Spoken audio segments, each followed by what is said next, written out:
So, hello everyone, and welcome back to The Shift Show, the podcast that helps ambitious professionals navigate the changing world of work with clarity, confidence, and a bit of courage. I'm your host, Rachel Bourne, and today we're starting at the center of the storm because no matter how fast the world of work changes, it's really a lot about how you lead and manage yourself through these changes. So today I have joining me two brilliant executive coaches who have helped thousands of leaders build that inner foundation. The first is Patti O'Neal. She's the founder of Arcapa and a seasoned executive coach with over 30 years of cross-functional leadership experience. She partners with Fortune 500 and entrepreneurial organizations to develop high-performing leadership teams. Known for her deep commitment to understanding culture and context, Patti helps leaders engage more effectively and consistently deliver results. And Dr. Bonnie Maitlen, a board-certified executive coach and transformation catalyst with a doctorate in communication and adult learning. She's known for guiding leaders and teams to their breakthrough performance, combining academic depth with practical insight. Bonnie has partnered with top executives and boards to align talent with bold strategies and building the leadership capabilities needed to thrive in today's fast-changing world. Patti and Bonnie, welcome to the Shift Show. Thank you. I am so privileged to have you here. Just can't thank you guys enough. You're welcome. Pleasure. Yeah, thank you. So right out of the gate, I got to ask, I really want to know how many people do you know how many people you have actually coached? Both of you have so much experience. And then what is the one thing that you know about the world of work today? Bonnie, you've coached 1 million people. I was trying to count up. I thought, I don't have a good record. I was going to have you answer that first so I could come up hundreds. And I know that I've coached in 35 different countries, not face-to-face, but in a lot of different cultures and climates and situations and lots of different personalities. That's what makes it interesting. Part of the reason I went into coaching was because of my admiration for Bonnie and her skill. So I watched her coach from afar. We had an opportunity to work together. So, I've probably coached hundreds, but not near what Bonnie has done. That's still amazing. I can't even just think about kind of the impact that you have made on other people's lives. And that's got to be really fulfilling. I think Love that. The thing about coaching is that you're invited into someone's life to just help them look at it in a different way. And I walk away from that just feeling privileged that, I was able to get a peek into their life. Mm-hmm. Yeah. It doesn't stop at the office door. No, definitely not. Right? That's true. And regardless of whether or not it's like people are still bringing their whole person to work, sometimes pieces of it are hidden, but it certainly helped me. One impacts the other. Well, in our second episode, I talked about one of the premises that I'm really testing with the podcast is kind of the skills framework. Went through and did a lot of collection of research and all the, reports that were coming out around these are the skills of the future that you need or things you need in 2025 to be successful.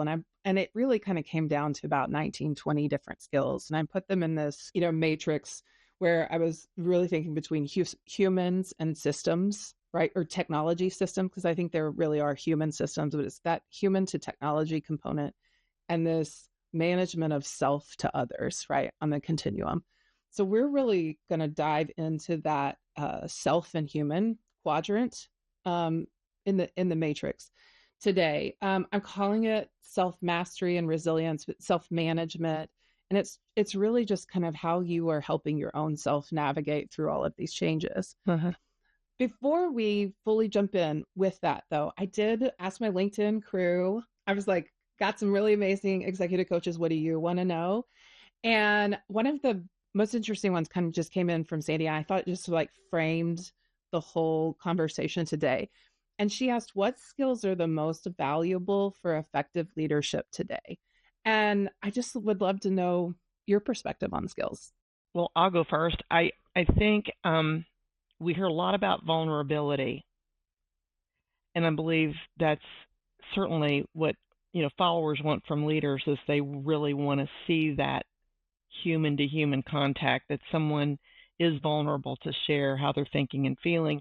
I'd go one step further. I think humility, and it's different than vulnerability, is important. I think when you have a humble spirit, it's much easier to admit wrong direction, to admit you aren't really sure. And so I think that there's a power in being humble. I agree. That is helpful. Do you feel like leaders they feel like they have to show up as like the expert that knows everything? Is that pressure? Gosh, Bonnie, you've probably seen so much more of this, but I think I'll juxtapose it to the interview process and being the selected candidate. All through the interview process, you're asked to prove yourself. Give us your bona fides.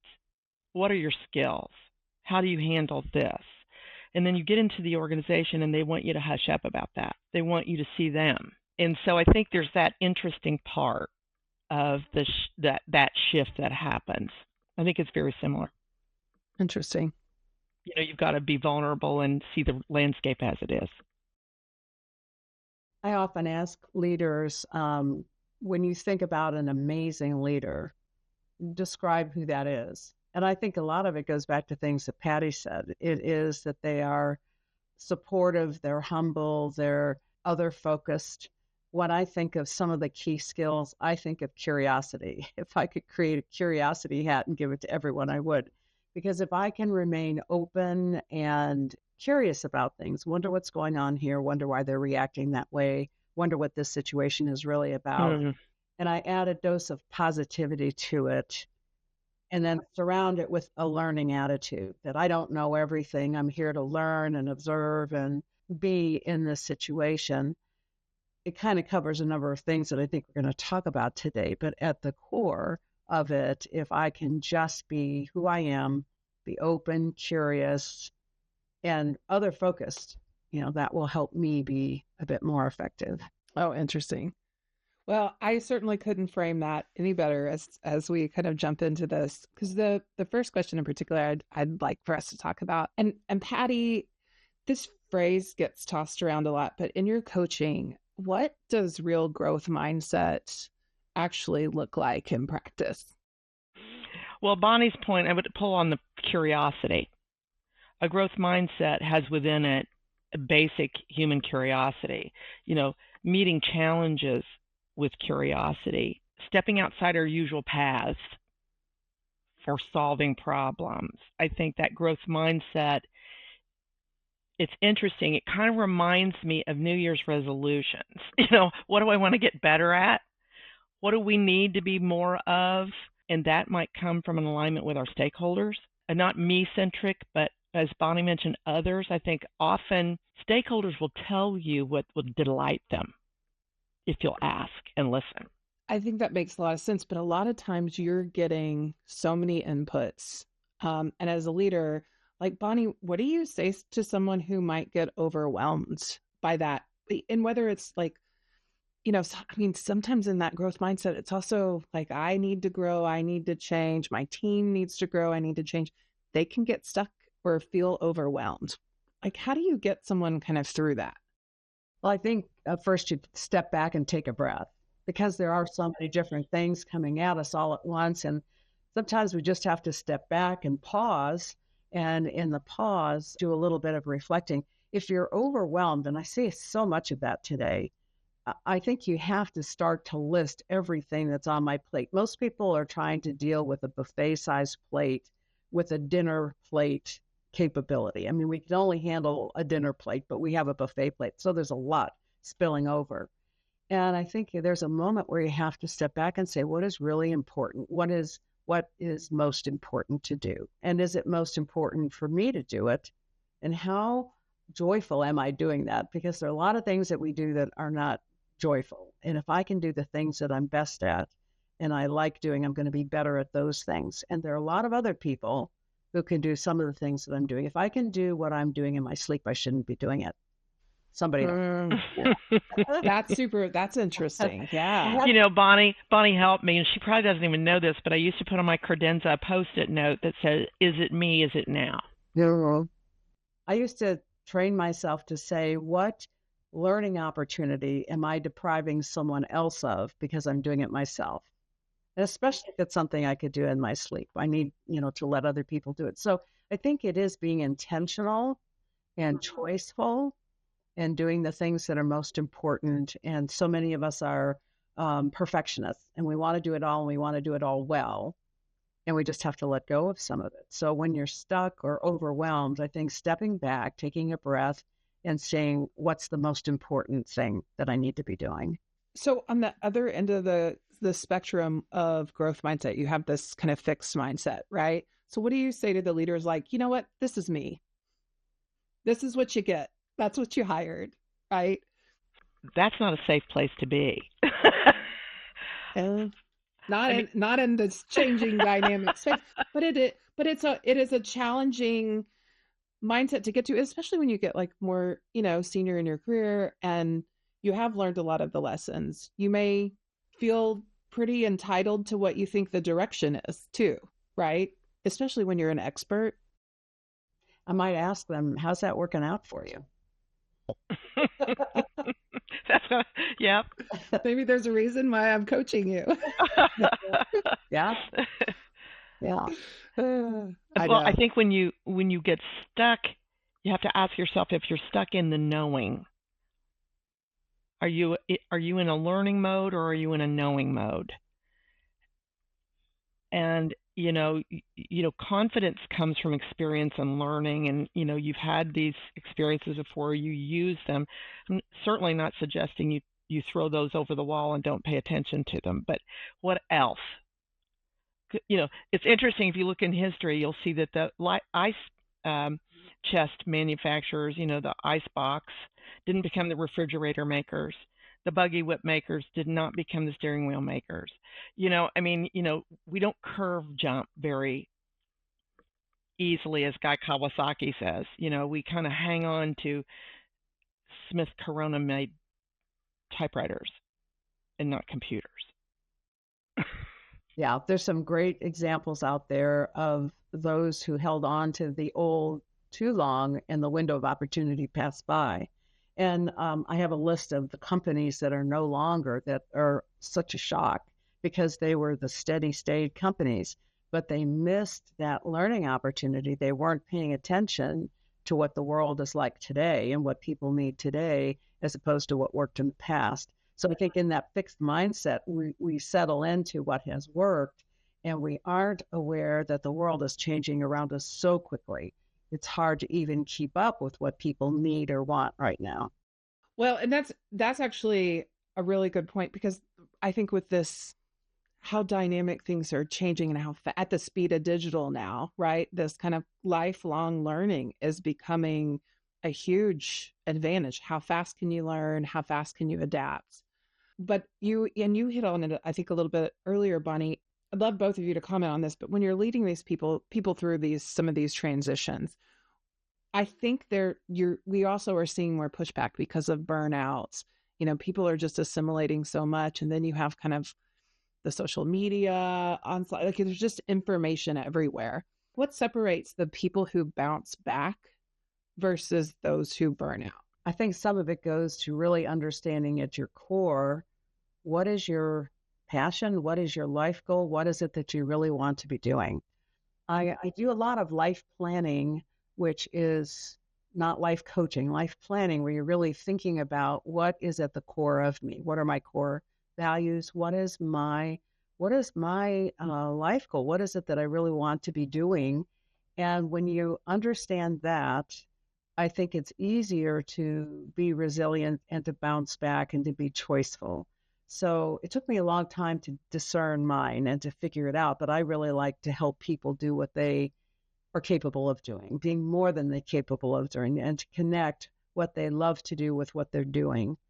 And so I think at the core, we know that inside of us, those things that are important to us and our values and those other pieces. And when we stick closer to that, I think we find greater satisfaction. I think some people who are really stressed and over the top are those that are trying to do things that fall outside of what they believe in or what they love to do. So I've been called on to do that life planning piece more frequently. It used to be it was good for transitions if you're going to retire or if you're going to shift directions. But now I almost think you have to get in touch with that first and build everything else around it rather than the other way around. It's like that higher purpose gets you through the hard stuff. Yeah. Mm-hmm. Yeah. Yeah. I think also in this notion of resilience, I think it's having a true relationships in your life. I remember many, many studies about retention at work was, do you have a friend at work? It was always great boss, meaningful work. Well, they never defined really what great boss was, but I suspect there's a relationship there, a meaningful relationship there. I think practicing self-care, and I guess self-care also is not just taking breaks, not working till you're exhausted. You're probably in a decremental kind of situation there, where you're the longer you're working in 14-hour days, the less able you are, honestly, to get the right results that you want. And we sometimes are so attracted to the effort that we don't, we're attracted to the effort. We've been rewarded for our effort. We've been acknowledged for our long hours. And sometimes it feels like, I need to take a pause is not in our wheelhouse. But the other thing besides taking a pause is the self-talk. Are we condemning ourselves? What's the self-talk like? Oh, the self-talk. I can't tell you how many people, and even I have had to go through some imposter syndrome recently, even changes in my own life and career. And I'm like, I'm going to choose to listen to the smart people around me as opposed to my own inner self-talk. Yeah, because that can become habitual. So I even find that people that, and I believe Bonnie does this, I do this, when you get up in the morning, set your intentions for the day, however you do that in your life. At the end of the day, be grateful. And then some days it's like, I'm grateful I had heat in the house because I can't find anything else today that really jazzed me. That was good. I was going to ask you what practices you really have seen. Those are seriously, Mhm. Bonnie mentioned reflection. If you must take time to pause, to reflect, set your intentions, have gratitudes, and I think it keeps you more resilient when you talk about this burnout, and monitor your self-talk. Yeah, I have a friend who, if I will say something negative, oh, that was a stupid thing to do, she'll go, did you hear yourself? You just spoke poorly to yourself. Her voice is in my head. If I ever say something detrimental about myself, her face pops up. Because we should be affirming ourselves and believe and lifting ourselves up. If we aren't doing that for ourselves, who else is going to do that for us? Mm-hmm. But I agree with you, Patti. I think the times that I have kept a gratitude journal, which is setting my intentions at the beginning of the day and at the end of the day, listing the things I'm grateful for, I'm in a much better frame. I think what happens when we get so busy, it just all begins to swirl. It builds and builds, and we don't even know we're as busy as we are, or that we're excluding family or eating or other things because we're in this spin. And you have to just break it somehow, step out of it, and really look at how am I nourishing myself? And so if you think about burnout, I think you have to have your own rejuvenation plan. Do you see people do that intentionally? Like, this is my strategy, my rejuvenation strategy? Yes, I do.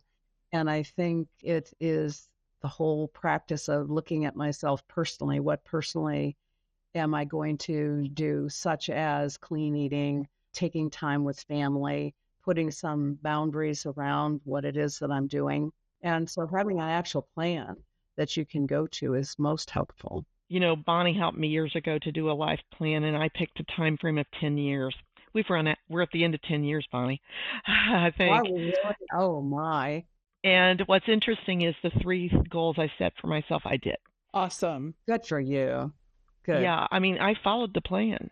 Yeah. But having the plan and having that coaching to go through deciding what, as I looked at my life and what I wanted in it, you have a strategy at work, you have plans at work, but we neglect those for ourselves in those longer term. Once I got my master's, or once we passed those kind of educational goals, perhaps we sometimes lose sight of what we want in our lives. Yeah, I think that helps really people decide if they want the next rung or not. Yeah, and I think it's okay for someone to realize I don't want that next rung. I did that myself, and I can remember, a personal friend saying, "But you aren't going to get this and this and this." Yeah, but I'm going to have time with family. I'm going to be doing the things that I love to do, the things I think I'm best at doing, which isn't managing other people and climbing the ladder. It's really being with people and coaching and doing those things that I feel most gifted at doing.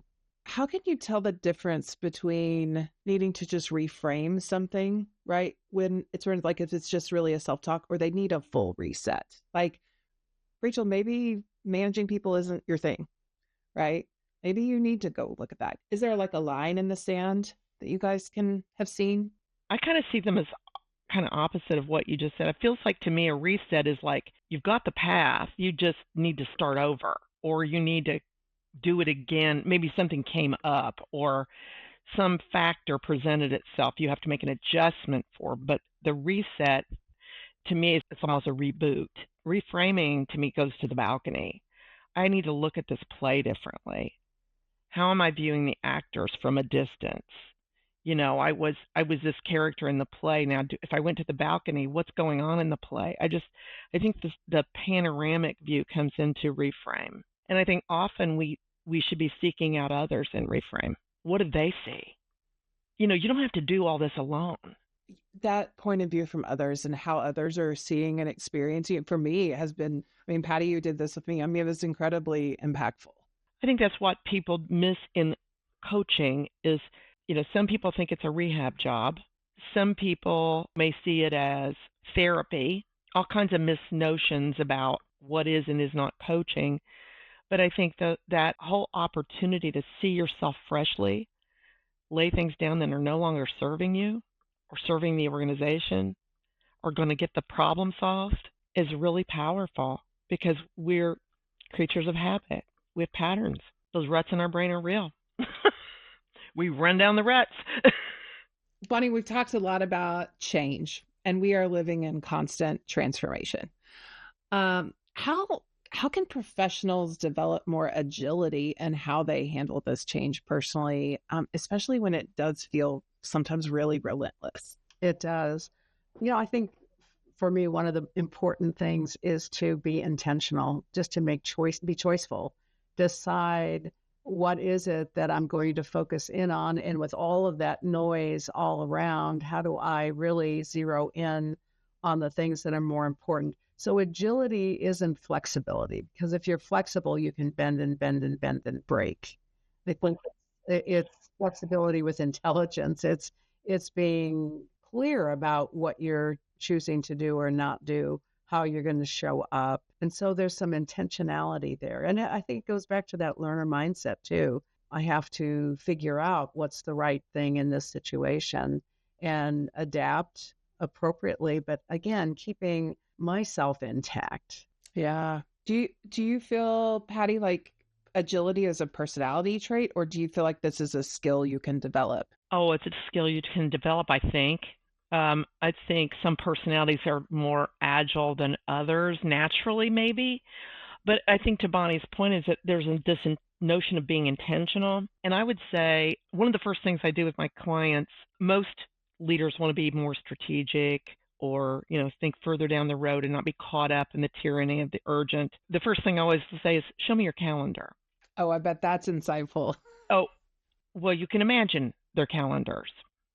So the more senior you become in the company, actually, the more your independence goes away because you're required to meet that customer. You're required to attend that board meeting. And your calendar, even at the beginning of the year, is loaded. So the notion of agility feels like when does that happen? Back to, is it me? Is it now? You've got to open up calendar. You've got to have time to pause. And I would say time to prepare. I think we go to that next meeting, and I would say that to anybody listening to this podcast. When you show up at that next meeting, you're back to back to back. Why are you even there? Do you even know what value proposition you're supposed to be bringing? What do you want out of the meeting? What can you add to the conversation? And when we're kind of still in the mindset of the last conversation and sort of half paying attention, we get into this multitasking brain. We've not shut down the other conversation to move to the next. And focus is so critical to being our best cognitive thinking. We know about the brain that, I can tie my shoes and talk to you, Rachel, because tying my shoes lives in my basal ganglia, and conversation with you lives in my prefrontal cortex. It's a physiology thing.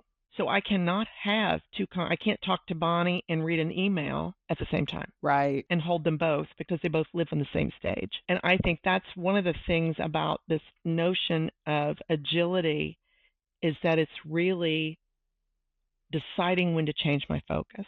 And when to say no. When I look at a calendar like you described, I'll ask, why do you have to be in this meeting, in this meeting, in this meeting? Again, who are you depriving an opportunity of being in a meeting because you're in that one? And when people get really scrutinized and look at different meetings, they realize, I'm not really contributing a lot. There are other things that I should be doing. How many organizations have created no meeting Mondays? Doesn't that tell us something? Right? Yeah. Because we're just meeting driven, going from one to the next to the next. And so you have to say, can I really contribute to this meeting? Am I the right person to be in this meeting? What would I be doing with my time if I wasn't in this particular meeting? That's probably not a popular thing to be saying, but I think it's part of that buffet-sized plate and trying to put things into a dinner. And then with the rise of remote work, you don't have some of those, even offices as opposed to like collaborative space, you don't have some of those happy accidents. So you drives even more meeting culture from some of the more recent data I've seen. And I think that continues to be challenging. But what if someone, like, say you have a work culture, what if they don't feel comfortable saying no? What are some other best practices you've kind of seen? I think to Patti's point, it's very helpful when you are looking at a meeting to give people pre-work, to send things in advance, to give people an opportunity to really prepare and contribute in a better way.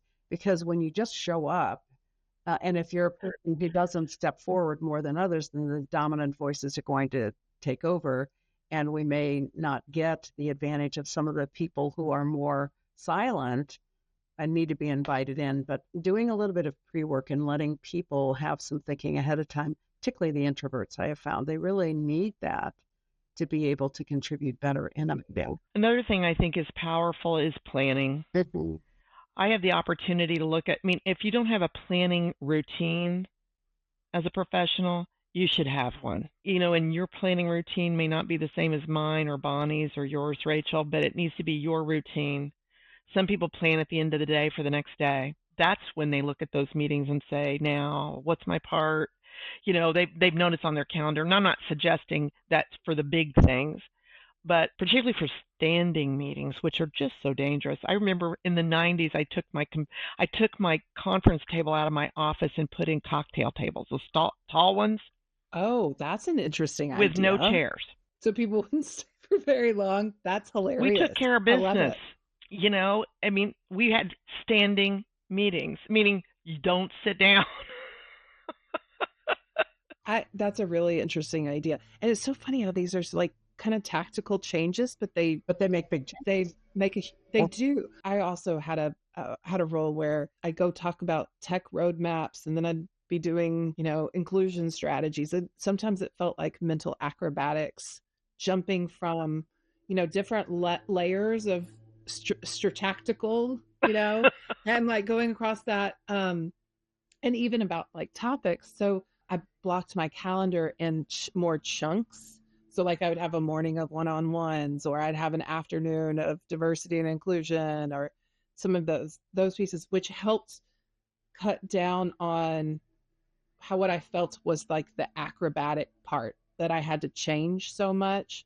Smart to do that. It took a while, and I had to start, really researching how do I cut down on this, because it was contributing to exhaustion. There's a theory that says every time you change topics, the amount of energy that it takes. So if you're in the same topic all day, you have less energy spent than when you're bouncing, like you were describing, from this to this. It's mentality theory. I can remember that now, but it made me think about it. Or can you arrange your day in a way that you are staying with a more similar topic here and here, just the way you arrange your day even. Yeah. Yeah, to piggyback off of that, Bonnie, I think honestly looking at yourself, are you a morning person? Are you an afternoon person? Do you have a dip in the afternoon? Do you get your energy back at 7 o'clock at night? What's your biorhythm? And, saving, do the more mundane things when you're sluggish or, not at your best, and then save those precious, I'm at my best hours for the toughest topics, if you have the privilege of doing that. Rachel, a lot of what we've talked about today goes to the center of know myself. The more I know myself, my skills, my capabilities, my values, my biorhythms, all of that, it helps me figure out how to be at my best. And we don't really teach that or put time aside to focus on that. And it's always interesting when I do a workshop and we touch on that, people say, wow, I never thought about that. And that's really important for me to think about.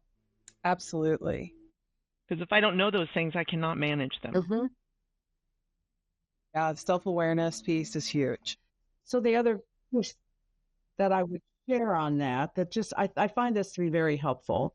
When you're trying to shift behavior, learn a new behavior, there's a shift that happens. And the very, very first thing on the shift is awareness. I have to be aware of what I'm doing or not doing if I'm going to make a change. And so if I'm very dominant and I've decided that I'm going to be less dominant and more open to other people, first thing is, am I aware of that? And the second piece is acceptance. Do I accept that that's the way I am and that I want to change? And you'll have a lot of people say, oh, gotta love me. That's the way I am. Firstborn, people know that about me. And so they work around that. That's not an issue. I'm saying, seriously? So once you get past awareness, then it's learning the new behavior. It's the dance steps. It's learning the dance steps. And then you practice them. And when you do it long enough, it becomes mastery. You do it without thinking. But it begins with awareness. If I'm not aware, I can't go anywhere else. Mm-hmm. Well, we are going to talk about how to help people develop some more of that self-awareness. But before we do, there's one other skill I just want to double click on, and that's this personal creativity. And, when you're stuck in execution mode and there's a real momentum to that, or you're experiencing burnout, you don't necessarily have the time and energy to be creative. I think, Patti, it was you that said, a lot of leaders just want to be more strategic. Sometimes, that's a huge place where creativity kind of comes into that. Where do you see creativity show up most often in high-performing professionals? And then how do you kind of help them reconnect with that part of themselves? Yeah, that's a good question. Go ahead, Patti. Well, I was just thinking, my experience in different organizations, different roles demand more and less creative nature, probably, and creative skill. Some are sitting at the heart of innovation and creativity, and of course, they have to bring it. When you think of working with a startup versus a Fortune 5, it's, the creativity is almost synonymous with startup. It's exceedingly tactical, but everybody's figuring it out on the fly. You think you know, but you don't know, really. I think the creative gene that lives in all of us, we all have it. We're all creative. We may not be artistic. We may not be musical, but we are certainly all creative. And so I think that sometimes it's harder to see the execution in a large organization. It kind of beats the creative out of us. If we've had some experiences where our best and most brilliant ideas seem to not get through the ceiling, then we get frustrated and maybe have a give up feeling about our own creativeness. But I think, Bonnie, what would you say about that? Have you seen a difference in size of organization? Yeah. And I think even within a team, we're trying to be more creative within a team, even, at that level. I think it goes back to the learning mindset and getting away from a fixed mindset. If I'm just stuck over here, then I think there are provocative questions we have to ask, like, well, if you weren't over here, what's possible? Or when you say, well, we can't do that. Well, if we could do it, what would that look like? So it's just, creating that challenge to get people out of their box and to think of something in a different way. And I think you're right. Some people are more naturally creative than others, but all of us have the ability. And a lot of my work is within teams and what's working and not working. And you have to learn how to be creative to get things done. And sometimes it's just giving, unlocking the creativity, the curiosity. Go back to curiosity.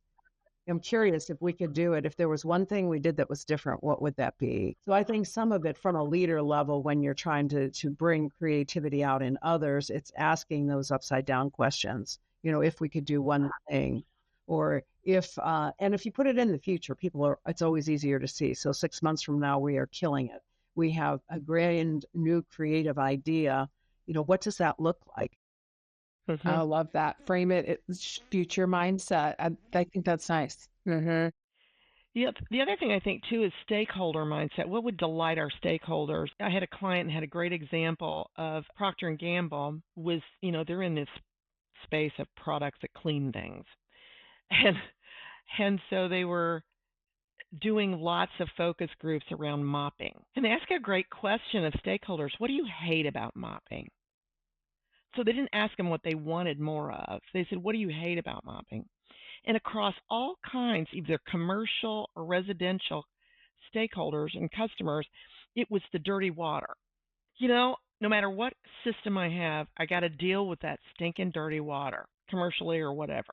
And this came the Swiffer. But they got there in a backwards kind of way. Not what do you want, but what do you hate?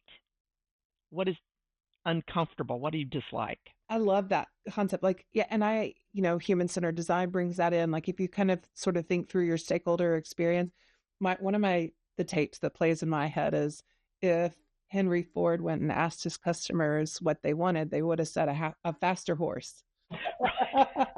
Yeah. Right. I think about that all the time. And, a lot of times we will go and ask our customers, what do you want? Right. They don't even know what they want. They don't know. Yeah. And finding new ways to discover that. I like that. Like, what do you really hate is a good way what to would do you it. like to get rid of if you could? Right. Mm-hmm. Just bringing kind of that concept of team into, I think sometimes this also comes back to self-identity and that context of the team as well. I mean, I've been in teams sometimes where I didn't feel creative, right? I had colleagues who would make designs that didn't recognize gravity. And I'm like, God, that's really creative, right? And so I personally carried that for a little while, right? I think helping kind of people see themselves within that team and context can really help them maybe break out of their mindset of I'm not creative. Well, I think it's letting voices into the room that are the naive experts. That, I met with a group of lawyers years ago and I asked them if they ever commented on each other's work. And, they were divided into employment law, patent law, all the kinds of tax law. And of course, they would never comment. If I'm an employment lawyer, I would not comment on patent attorneys' intellectual property choices. But I'm like, aren't you smart people that have been trained as lawyers? I mean, wouldn't you rather hear the objection in the room of friendlies? They just weren't using even their diversity of thought within their teams. No. Yeah.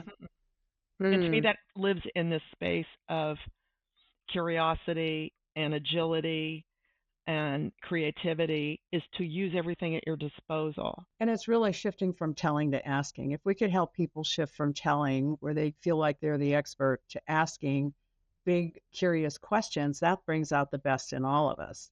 Because when you tell, you don't learn anything. But when you ask, you learn, what's the other person's perspective, what's the impossible idea we should look after.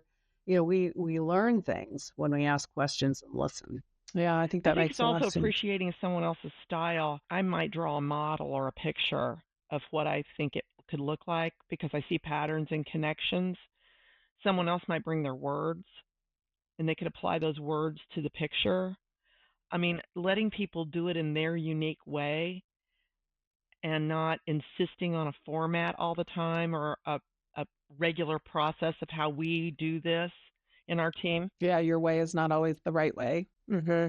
Letting it kind of morph. Yeah, love that. So I think that also now kind of comes back to the superpower that I could not have teed up better with Bonnie, is that kind of self-awareness and your emotional intelligence, related to that. How do you help people develop more self-awareness? I'm just going to start with the simplest of the questions. There are some, different tools or questions. The other one is when you get input from other people, whether it's a 360 assessment or it's stakeholder conversations or it's something, and you get different ideas from other people about yourself, and then you get that feedback, that is one way of increasing the self-awareness or finding out where I view myself differently than others do. And I think that is often a beginning place for someone to really start to look at themselves as a leader is when they hear the truth about how other people experience them. It might not be the truth, but it's what other people see.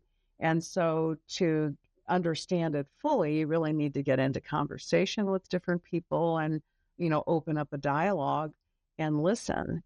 So I think it starts with understanding, holding the mirror up. What do other people see? And if it's very different than what I really am, how am I not expressing myself in a way that other people understand me? What am I holding back? How is my dominance when I'm coming across so aggressively, just pushing everybody else away so nobody wants to get to know me?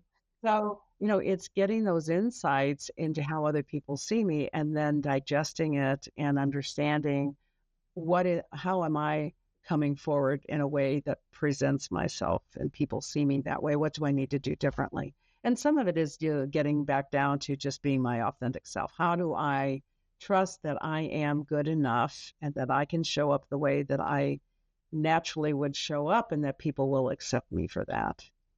But that's another whole episode, right? 100%. No, duly noted. Yes. Yeah, that's a big episode. Because we have to accept who we are and appreciate who we are. And it helps to get feedback when people don't see us the way we think they do. That can be a real beginning. One piece of information that is absolutely present and we don't tap into is I can look at the other person's reaction. So if I'm coming across in a way that is belittling or dominant or something else, when I look at the other person and I see them, move back or roll their eyes or something else, there's information there. And if I'm courageous enough to step into it and say, Patti, I feel like we didn't really connect on what I just said. I feel like what I said and what you heard are two different things. Can we step back for a moment and can we replay that? But we don't usually have the courage to do that. But we all have that right in front of us. We can see the other person's reaction and then try to step in to understand, what they're experiencing. Which is that third quadrant of emotional intelligence. Can you read the room? Are you looking at the clues? Mm-hmm. And how do you help someone who maybe isn't naturally emotionally attuned to things like that? And I even think about neurodiversity and some of that as well. How practically, how can they start, building some of that? Mm-hmm. Yeah. Well, neurodiversity will bring up totally other elements, I think, in that journey. But I do think that once you have an intention to watch for reaction, once you have an intention to listen with curiosity, so, I think you can move dials by your intentional practices that you're adding through this journey. You don't want to go to the dieter's dilemma where you're trying to add 5 things at once. I'm going to drink more water. I'm going to cut out carbs. I'm going to exercise. I'm going to join the gym, whatever that is. In coaching, we let's work on one thing at a time. Let's build a muscle around this. Now, that one thing can employ 3 or 4 tactics, there are many things that you're doing around that one thing. Marshall Goldsmith, who's coaching, I got certified in stakeholder-centered coaching years ago. One of the things that I like about him is this notion of feed forward rather than feed back. So an exercise I like to do with teams is for individuals to come in and they get to pick one thing they'd like to get better at. What's interesting, when you ask people to give feedback to one another, there's a tenseness that happens. There's a worry. How do I say this? How do I frame this? When I ask for you to give me a suggestion about getting better at this, people actually step closer to one another. Their eyes are connected. you often see the person that's giving the suggestions, even if they don't know you or prefer you, there's a natural tendency to care about giving you a quality suggestion. And the difference in this is, instead of just asking for feedback, it's asking for a suggestion about this particular problem. I'd like to be more effective in this area. Okay. Or as a leader, I'm looking at what I need to do more to grow and to be more effective in this next season. What's a suggestion you have for me? Yeah. And that's taking the judgment out. And I think that's what shuts so many things down. When we worry about being judged, when we perceive we're being judged, then we just shut down. But the way you framed it is, I'm not asking for judgment. I'm asking for an idea, curiosity, a suggestion. And the powerful receiver says, thank you. Yeah. They don't ask any further questions. They don't ask for clarification, because now we're into defensive. Yeah. For sure. So we just say thank you. And over time, those ideas and those people see us as people that they can come to. Well, and that receiver of the feedback now becomes the position of power, because they can take it or leave it. And no one has to ever know you just said thank you. I know. I that's actually an amazing tool there. That is. I'm going to use that in a group I'm working Monday. It was wonderful. It was a real eye-opener for me, to how the body language, how everything changed when it went from feedback to suggestions. Yeah, because it is about getting away from judgment. We so fear it. Yeah. Something I sometimes do will ask a leader to write a paragraph about the leader you want to be. Describe who you would really love other people to see, and describe that person and some of the behaviors and traits that you're seeing there. And then they can compare it to, how are people observing you? How does that compare to what people are actually seeing? But Rachel, that whole notion of this stakeholder feedback or stakeholder suggestions, it ended up that teams I've worked with have maintained that, and in their quarterly meetings, they actually have sign-ups for times to get suggestions from people. I love that. Love it. I have asked for, like, what's the one thing I can do better, or think like those sorts of things, but I like the suggestion better, because it does remove the judgment. It does. It's brilliant. This is one of my most surprising I didn't anticipate having this takeaway in this session. So thank you both for helping me grow.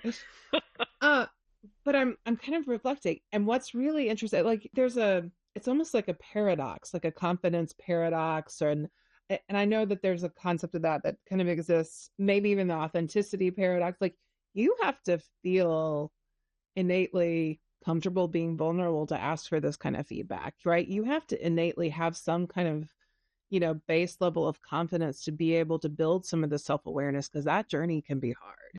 But also, you have to kind of get to that place too, right? It's like a chicken and the egg. And maybe this goes back, you mentioned, I think, Bonnie, too, both of you have talked about this, but like focusing on like one thing at a time. Is that how do you get on this wheel, basically? Is just kind of picking the one entry point? Yeah.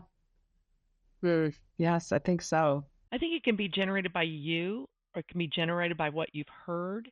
It can be generated by something you observe, that as the world is changing, as the system is changing around me, this new thing will be required. More of this will need to be there.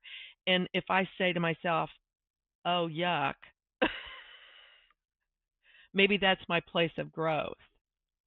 If it's a requirement, the whole notion of technology and digital and what's required there for me. I remember when the internet showed up. I'm old.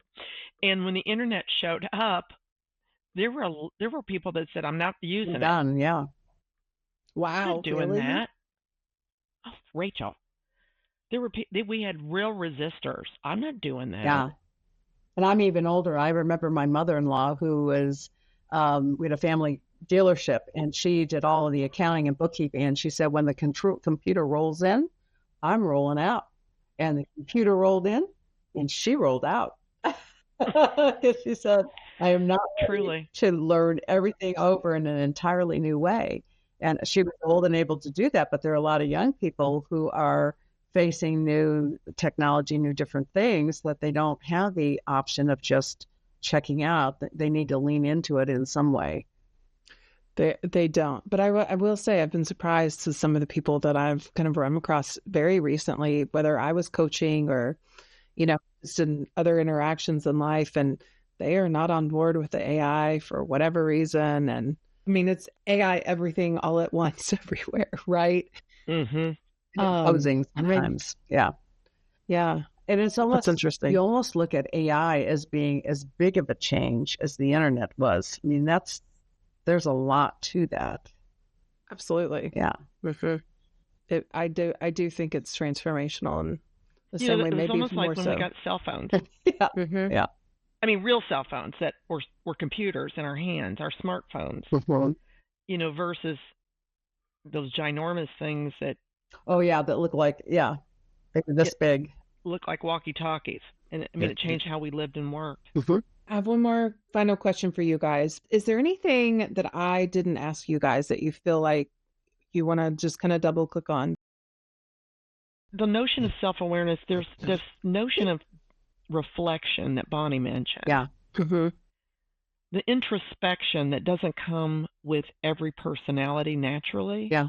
And doesn't come with a crowded schedule either. Right? Yeah. And busy families and kids that have homework and all those things that hijack our world and our life and our brain. I think having a disciplined practice of reflection. And so what is that? Is that just time blocks in there? Is it journaling? Does it matter? Yours. I don't know what I don't know what your practices are, but developing that discipline around what works for you, and it can be used for many things, but that discipline of maybe several times a day, maybe it's not all one block. Or if you're stuck on something, you pause and you journal and try to understand what is stopping you, and you understand it. I've suggested to several people that they do a retreat with themselves. Go away, overnight or something, have the key questions you need to reflect on and ask yourself. It's almost that personal check-in, just like you have a physician's check-in once a year or twice a year. You should have I love that idea. Personal check-in at least once a year, if not twice. I think in today's world it needs to be twice. But having the key questions around what am I doing? Where is it that I'm trying to go? What are the relationships that are important? I don't know what all the questions are, but those key questions you should really reflect on. And then you can either go away overnight or someplace interesting and do that yourself, or you could do it in pieces. Just go off to a coffee shop somewhere or out in the sunshine, with a takeaway cappuccino, and you sit and reflect on a certain number of things. But it's space and time, and it's built in. I started to do that. I was traveling to fabulous places around the world. And I always try to take the last plane out and the first plane home. And I thought, what is wrong with you? You should stay a little longer and do your personal reflection. And so I started to do that. I had a notebook of the questions I needed to ask myself and the things I needed to do to really be at my best. And then I would pick some of them when I was in a place, and I would just stay an extra night maybe. Just instead of taking a late plane at night, I would leave at noon the next day. And just a little bit of time. It was amazing how it allowed me to do things like list everything that I'm doing complete, including community work, family work, all the rest, and then rate it on how, what level of priority is it? How satisfying is it to me? Who else could do this? And I made huge progress on things. I realized I'd been president of an international association for about 5 years. It was time for me to move on. I made decisions when I did things like that, but I had to get away from the hubbub to be able to see it and put it into the context of who I am and where I'm trying to go and how I want my life to be. Bonnie, to ping off of that, and I know you and I had mothers that we cared for at the end of their lives. I think I bring that up because life presents new things also. So, trying to fit them in their high value to you is really a place of drain, is really a place of exhaustion. And so that kind of searching, that kind of reflection, when these new things, maybe it's a new baby in the house, maybe it's a move, and it's all new doctors and dentists and kids' schools or whatever. But whenever life brings you a very big change, I think it's also a great time to pause, because sometimes we're the busiest in those, and we probably need to pause more than ever, and we don't give ourselves that gift. To Bonnie's point, take that afternoon. Oh, that's such a good insight. I mean, especially when you get stuck in that momentum that you've been in, right? And when you bring in things like, the sandwich generation and dual caretaking and all of that is so hard. My mom was on her final runway, and I realized I had the opportunity to be with her and help her, do important things in life. And so I did change my work. I shifted what I was doing so that I would be present. I will never, ever regret doing that. That was really important work. Yeah. And it easily could have slipped by me without realizing that that was something I needed to grab a hold of. And that's a big shift even personally too, right? I'm glad you had the opportunity to do that and you had that foresight for sure. I'm sure that will definitely help someone in our audience. So kind of coming back to the audience, Heather, also from LinkedIn, really wanted to know about your point of view about how to remain authentic, and particularly in this digital world, right? Where there's a lot of value signaling and over indexing on corporate trends and things. How do you really show up as yourself, whether it's in person or like on things like LinkedIn? Well, I think it starts by knowing yourself, knowing who you are that you want to hang on to, and not feeling the pressure that I have to comment on everything or show up differently. I think it goes back to really being solid in who I am and what my values are and what my goals are, and not being influenced away. It's almost like that anchor, and not letting the wind blow it. It needs to be fixed. Mm-hmm. But it does start with understanding who I am and what I value and what I want to contribute. I agree. I think in some ways less is more. I think, to Bonnie's point, it starts with what she said, and then it's like, courage and candor and care need to be involved in anything that, know that there's others that won't agree with you. Know that, that comments may come, but if we say our truth in courage, and we do it courageously with candor, but with care for others and making space for their points of view, I think that serves us well in a digital world and will garner less outrage. Yeah. Have you guys read I think it was called the Authenticity Paradox. Yeah. It's a Harvard Business Review article. Maybe we can link Perhaps. to it in the short show notes. It's an old one, but I had received feedback about just like adapting my style. Like, this is not quite to Heather's question about just like feeling like you have to over index on these corporate trends, but knowing yourself and knowing when you do want to change. And and I ask myself often, I'm like, would I change this about myself if I went to a funeral? Like, kind of morbid, but like that tells me how I would change my behavior or my sense of humor and how it would show up, or my clothing, right? And those sorts of things to be right for the environment. If the answer is no, I would still show up that way, then I feel pretty rooted there. There was a great clip from Scent Marshall. I love Scent. Yeah. Who was asked to be on, I want to say, the board of AT&T, and she's speaking. And the requester, the person who called her, a woman called her and asked her if she would be willing to do this. And she said, you need to change your name. There's no Scent. You're either Cindy or Cynthia. And I left a magazine on your desk that has clothing and hair that I think would be best. Anyway, it went on that way. And in Scent's self-talk, she's thinking, I got to say no. And how do I keep my good job and decline? Oh, yeah. Because that's not for me. But I don't want to lose my day job because I got people and I love what I do. And so, she said, well, you need to help me decline. Well, it wasn't very long after that the chairman of the board, I think, called her and said, Scent, We want you. We want all of you. That's why the invitation was extended. So that was in some time, maybe 2000s. But fast forward, the Dallas Mavericks were in all kinds of cultural trouble. And Mark Cuban called her and said, "We need you to come fix us." So instead of fixing you, it was to fix us. I just think it's a great example of, to Bonnie's point of knowing yourself, there is a point where you're not just adapting or flexing. You're choosing to not be you for some purpose, for some gain. Since it's amazing too. You know what? I'll also link to her. She's got a relatively new book out too. We should link that to the show notes so people can at least find that as well. Yeah, she's amazing. And so I just thought the courage to say no when it's the gold, brass, whatever you want to say, ring, and you're probably risking your current job by, she's not on the bus, she's not loyal, she's not, whatever. What message was the declination going to send?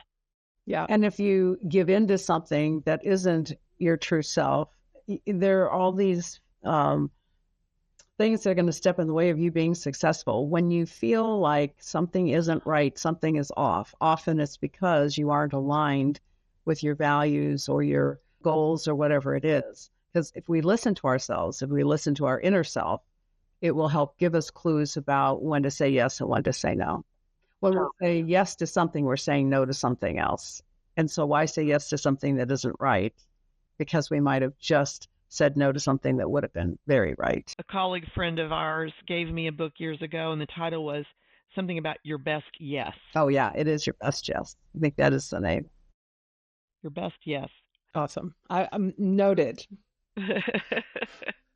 Well, you guys, this was such an amazing and grounding conversation. As always, I learned a ton from both of you. Anytime I talk with you, I have new I can always learn from readings, Bonnie. new books. Yep. When she and I met for scoping the show and kind of talking about it too, I walked out and ordered a book.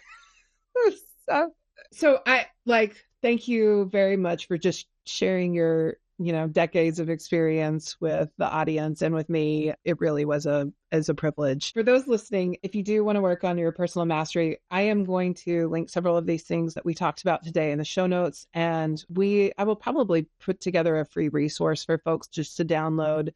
So check that out. So Patti and Bonnie, thank you so much for the wisdom you shared today and for modeling what mastery looks like in action. For those of you who are listening and you're ready to work on your personal mastery, we will put the resources that we talked about today in the show notes and give you a free resource that you can download. And then if this episode resonated with you, please subscribe, share it with a friend, and we look forward to talking with you again. This is Rachel, Patti, and Bonnie with The Shift Show.